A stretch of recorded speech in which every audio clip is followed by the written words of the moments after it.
Pouvait m'arriver, à un moment donné, je m'y suis attendu un petit peu, si vous voulez, c'est ce qu'on appelle l'avertissement, c'est-à-dire on vient vous voir, on vous dit tu fais tes valises, il y a un avion dans 1 heure, tu le prends et tu rentres chez toi. Ça vous est arrivé, ça? Non, mais je veux dire, c'est classique. Et Ouais. bon, la seule chose qu'il vous reste à faire, c'est pas la peine de faire le courageux, c'est de faire vos valises et de rentrer chez vous, c'est tout.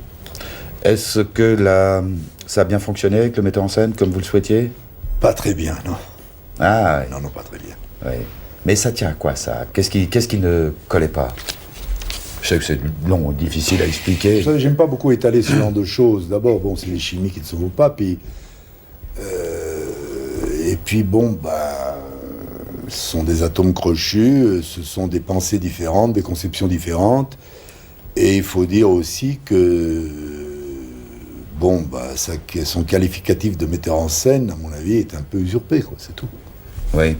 Mais quand ça se passe comme ça, que vous sentez que ça se déroule pas comme vous le voulez, alors là, vous faites... Quand ça se passe comme ça, il faut se mettre à la place du chauffeur et puis essayer de faire avancer la machine. Et vous arrivez avec le tempérament qu'on vous connaît à garder tout ça en dedans? Sérieusement? Oui, à part... Oui. Évidemment, 2 ou 3 éclats, si vous voulez, mais il faut bien. Et une fois que la machine est en marche, il faut aller jusqu'au bout. Hein. Je veux dire, mais c'est pas très agréable.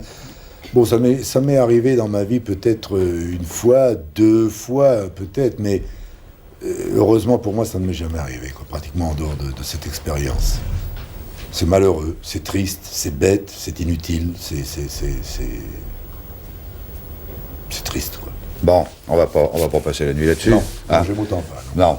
Ce qu'il faut regarder, là, ce qui m'intéresse, je trouve que le rythme de tournage, vous avez un peu levé le pied. Bon, si j'ai bonne mémoire, il y a le Ruffian, avec José Giovanni, qui est pas loin d'ailleurs, qui nous attend. On va pas le mettre de nuit non plus, lui. Oui. Mon vieux compagnon de route, quand je suis là, il est là, je veux dire. Oui. Puis je sais que vous passez des bons moments ensemble, mais ça, c'est une autre histoire. Oui. Il y a eu le Ruffian, il y a eu ces 100 jours à Palerme que nous venons de voir. Il y a un film que vous deviez faire à Hong Kong, puis qui s'est arrêté. Malheureusement, oui, ça aussi c'est une expérience très triste pour moi, parce que c'est la première fois que ça m'arrive dans ma vie de cinéma, et je trouve ça déplorable. En plus, c'est vraiment un sujet auquel je tenais beaucoup, parce que... Très belle histoire. Très très jolie histoire, et on n'a pas l'occasion d'en trouver tous les jours, voilà. L'histoire d'une amitié, on va Il y dire... avait tout dedans, je veux dire, il y avait une amitié, il y avait de la poésie, il y avait de l'aventure, il y avait de l'humour, c'est-à-dire c'est tous les ingrédients pour faire un film qui était plaisant, agréable, émouvant, et mon Dieu, comme je vous l'ai dit à l'instant même, ça ne se trouve pas tous les jours. Bon, puisque le film s'est arrêté, on appelle ça des films sinistrés, quoi, faute d'argent. Oui, j'espère quand même que ça pourra être repris, mais pour l'instant, vous savez, il y a toute une procédure, et moi, la procédure, je dois dire, j'en suis très loin. Combien de temps de votre vie vous avez investi dans ce film, qui ne se tourne pas? Oh, j'ai investi à peu près 1 an. 1 an. Mais ça doit être quand même très très douloureux, quand on a déjà le film dans la Ah, tête. je viens de vous le dire, c'est très triste, Ah ouais. et très, très bête. Vous étiez à Macao? Je suis resté 4 semaines à Macao. Ça doit être complètement fou, ce Macao, non? Moi, j'en ai une image très mythique, avec les tripots, le jeu, etc. C'est comme ça? Pas tout à fait. Alors ça, c'est un peu la légende qu'on se fait. C'est un endroit assez caractéristique quand même, oui, d'accord, mais enfin, au bout de 48 heures, vous en avez fait le tour. Hein. Ah oui, 4 semaines, Ouais. ça pèse. Vous avez été fasciné par l'Asie? Ah oui, oui, ça, oui. Alors ça, par contre, oui, parce que quand même, nous, Européens, bon, je connaissais déjà le sud-est asiatique un petit peu comme ça pour y avoir fait un voyage, mais à chaque fois, je veux dire, qu'on retourne là-bas, on est tellement propulsé dans un autre monde, dans d'autres façons de vivre, de faire, de manger, enfin, de tout, je veux dire. Y compris de penser, hein? De penser, je ne sais pas, parce qu'on pense quand même, nous, avec nos cerveaux d'Européens, il faudrait pouvoir y vivre peut-être beaucoup plus longtemps que ça pour pouvoir penser un petit peu comme eux. Ouais. Et j'avoue que ça compte beaucoup, parce que ils ont une forme d'approche des choses qui n'est pas du tout la nôtre. Hein. Ouais. Par exemple, on vous texte d'abord sur certaines choses, on vous dit pas non, on vous dit pas oui. C'est très étrange. Mais vous êtes finalement très très ouvert à des civilisations qui ne sont pas les nôtres, enfin les civilisations occidentales. Vous êtes curieux. Oui, je crois qu'il faut l'être, parce que si on n'aborde pas ces pays dans lesquels on va avec une certaine curiosité, je veux dire, l'image la plus caricaturale qu'on puisse faire, si vous restez le Français qui arrive au fin fond du Mexique, comme ça m'est arrivé avec José, dans certains villages, et si vous vous dites, quoi, il n'y a pas de Beaujolais, il n'y a pas de frites, il n'y a pas de steak, alors là, c'est dramatique, vous allez souffrir mille morts, je veux dire. Oui, mais il doit y avoir une très bonne cuisine dans le coin, là-bas. Là. Moi, personnellement, j'adore ça. Alors, moi, ça me convient très bien. Vous savez que la cuisine, pour moi, est une chose... J'en ai entendu parler, oui. On en a assez discuté la dernière fois. Mais, alors, vous plaignez pas, et si vous avez la chance de posséder un des plus grands... Dites son nom. C'est Freddy Girardet, qui est connu et reconnu par ses pairs, ce qui n'est pas la moindre des choses, pour être le plus grand. Alors, Freddy, tu me réserves une table. Hein. Qu'est-ce qu'on fait, Lino? On file sur la cuisine, la nouvelle, par rapport où on revient sur on va quand même revenir sur le cinéma, non? Ouais. Je crois que les gens sont là pour le cinéma, ils sont pas pour la cuisine. On va leur donner des recettes. Alors, mais Lino fait très bien la cuisine. Il l'a fait chez José, d'ailleurs, d'après ce que j'ai entendu dire. Il a quelques spécialités. Oui, parce que José, lui, alors au point de vue cuisine, il est redoutable. Lui, pour faire un œuf dur, il lui faut un manuel, lui. Oui. Il comprend rien. Je ferai un court-métrage sur vos rencontres gastronomiques au Maricotte.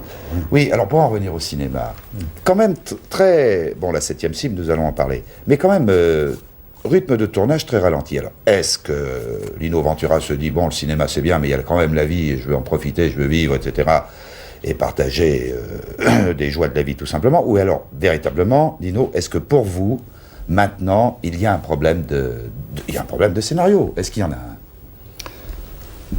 Il y a aussi un peu de ça, de ce que vous avez dit en premier. Un peu. Respirer. Respirer. Oui. Et puis, il y a beaucoup de ce que vous venez de dire en dernier. Oui, il y a un problème de scénario, et puis il y a aussi un autre problème. C'est que je sens, moi, personnellement, d'une façon assez confuse, et j'aurais beaucoup de mal à vous l'expliquer, que quelque chose est en train de se passer dans le cinéma à l'heure actuelle. Ce quelque chose, c'est quoi? C'est une mutation, c'est quelque chose qui change. Et qui doit changer, certainement, peut-être par rapport à un public neuf qui arrive. Il y a une autre génération qui arrive, qui, elle, est éduquée, est élevée parmi des ordinateurs, parmi toute un canon, si vous voulez, de moralité qui est différente. Enfin, beaucoup de choses comme ça. Vous voyez, je suis un peu confus dans mon exposé parce que c'est très confus aussi dans mon esprit. Mais je sais qu'il se passe quelque chose. À quoi ce quelque chose va-t-il aboutir? Vers quoi va-t-on aller? Je ne sais pas exactement. Le but, je ne le connais pas, mais je sais que ça change. Je veux dire que, vous savez très bien qu'on ne peut plus exprimer des sentiments comme on les exprimait, ne serait-ce qu'il y a quelques années. Les Américains, eux, l'ont compris peut-être avant nous. Ils sont partis dans le côté bande dessinée, si vous voulez, avec Indiana Jones ou les Aventuriers de l'Arche perdue, enfin, etc. Oui. Les films de fiction comme le dernier qui est paru, Dune, ou les autres, et bien d'autres en genre. Alors, nous, latins, nous, avec nos sentiments, nous, avec nos siècles d'éducation judéo-chrétienne, je ne sais pas vers quoi il faut aller, je ne le sais pas très bien. J'espère qu'on ne sombrera pas dans le gouffre où est sombré le cinéma italien, qui lui a disparu complètement dans ce cataclysme. Alors je ne sais pas, mais je sens ça. Alors évidemment, je ne suis peut-être pas très objectif à la lecture de ce qu'on me donne à lire par moment, je reçois pas mal de choses. Je sens confusément que c'est pas ça. Bon, je sais aussi par contre quelque chose. Je sais que si demain, j'avais dans les mains le thème d'un grand film d'aventure, ce qui est très difficile à faire, bon, il y a très peu de gens qui peuvent écrire ce genre de choses à l'heure actuelle, on parlait de José, à part José, je veux dire. Oui. Ou alors, le thème d'un grand film policier, ce qui est très difficile à faire, un grand film policier. Il n'y a rien de plus facile à faire qu'un mauvais film policier, parce que vous pouvez vous accrocher à tous les poncifs, mais un grand film policier est très difficile à faire. Bon, on lit des romans policiers, on en lit pas mal, mais on lit quoi? Il n'y a rien, vous comprenez ce que je veux dire? C'est maigre. Les gens, vous ne pouvez plus les attirer avec ce genre de choses. Oui. Il faut quelque chose qui soit massif, compact, qui pèse. je ne l'ai pas. D'où la nécessité d'être encore beaucoup plus exigeant en étant conscient de tout ça. Oui, mais je ne sais pas si mon exigence ne me fait pas passer justement à côté des choses que je ne comprends pas encore, par exemple, et qui sont là. Parce que moi, je ne suis pas resté en arrière. Peut-être que je suis resté en arrière, je ne sais pas. En tous les cas, vous n'êtes pas passé à côté d'une génération de cinéastes, parce que vous avez fait Garde à vue avec Miller, qui était dans une vague de cinéastes brillants, etc. Et Garde à vue est un très très beau film. Oui, je suis très fier de l'avoir fait. J'aime beaucoup ce film. Mais point trop n'en faut. Peut-être que si demain on referait un Garde à vue... Oui. Ce que je voudrais savoir, là, écoutez, c'est votre ami José Giovanni qui m'a dit « Ah, mais quand même, on fait jouer à Lino un personnage d'intellectuel, puisqu'il est écrivain, etc. » Alors, José dit, lui, « Ah, mais le réflexe de l'écrivain, ça serait d'aller trouver la police. » Or, le public, votre public, ne peut pas imaginer Lino Ventura en situation difficile, allant frapper au commissariat en disant « Défendez-moi, ils sont en train de m'attaquer. » Non, mais attention, parce que, oui, d'accord, José a une part de raison, si vous voulez, dans cet exposé. Mais il l'explique dans le film pourquoi il ne va pas voir la police. Ça aussi, bon, bah, d'accord, c'est valable, pas valable, ça c'est au public de juger. Mais enfin, à un moment donné, c'est expliqué, il le dit dans une phrase qui a peut-être survolé par-dessus la tête des spectateurs. Peut-être qu'on aurait dû s'apesantir peut-être un peu plus sur cet argument. Mais enfin, c'est dit maintenant. Moi, je ne sais pas. C'est pas à moi de juger ça. Mais je voudrais revenir à propos de scénaristes, puisque vous parlez de José, tout ça, et de Dabadi. Oui. Et on parlait tout à l'heure à propos du manque d'appétit sur certains scripts, si vous voulez. Oui.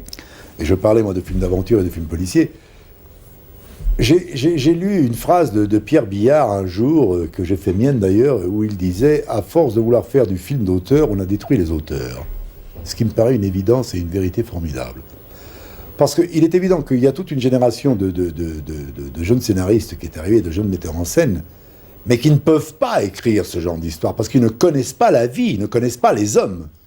Ils font du parisianisme, ils font je ne sais pas quoi. Ils n'ont pas roulé leur bosse, ils n'ont pas vécu, ils n'ont pas souffert. Alors, comment voulez-vous qu'ils vous écrivent des histoires d'hommes ? Et ceux qui connaissaient les hommes, d'un seul coup, petit à petit, disparaissent, et il n'y en a plus beaucoup. Voilà pourquoi, moi, je me sens d'un seul coup un petit peu isolé sur une île comme ça. Et si demain, vous me proposiez d'aller faire, moi, par exemple, je ne sais pas, Les Aventuriers de l'Arche perdue, moi, là, je suis complètement à côté de la plaque. J'y crois pas, personnellement. La fiction, je suis un très mauvais client. Je suis trop cartésien pour ça, ce qui n'est pas une qualité, mais enfin, moi, je suis comme ça. Bon, les films d'horreur, je ne me vois pas dans un film d'horreur. Les films d'horreur ont un effet désastreux sur moi, c'est qu'ils me font éclater de rire. C'est épouvantable. Non, mais je veux dire, alors, vers quoi est-ce que je vais aller ? Bon, alors peut-être, vous parliez de José, peut-être qu'on va se retrouver tous les deux un jour sur une île à filmer je sais pas quoi, je sais pas. Il va partir à Malte, là, sur une île, justement. Non, mais vous n'êtes pas du voyage, cette fois. Enfin, sait-on jamais, hein. Sait-on jamais.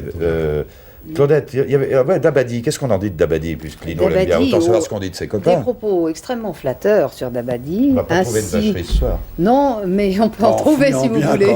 On arrivera à en trouver. Ainsi débute une carrière de scénariste placée sous le signe de la qualité française. Élégance des dialogues, justesse de l'observation, mesure du ton et bon goût du scénario. Voilà.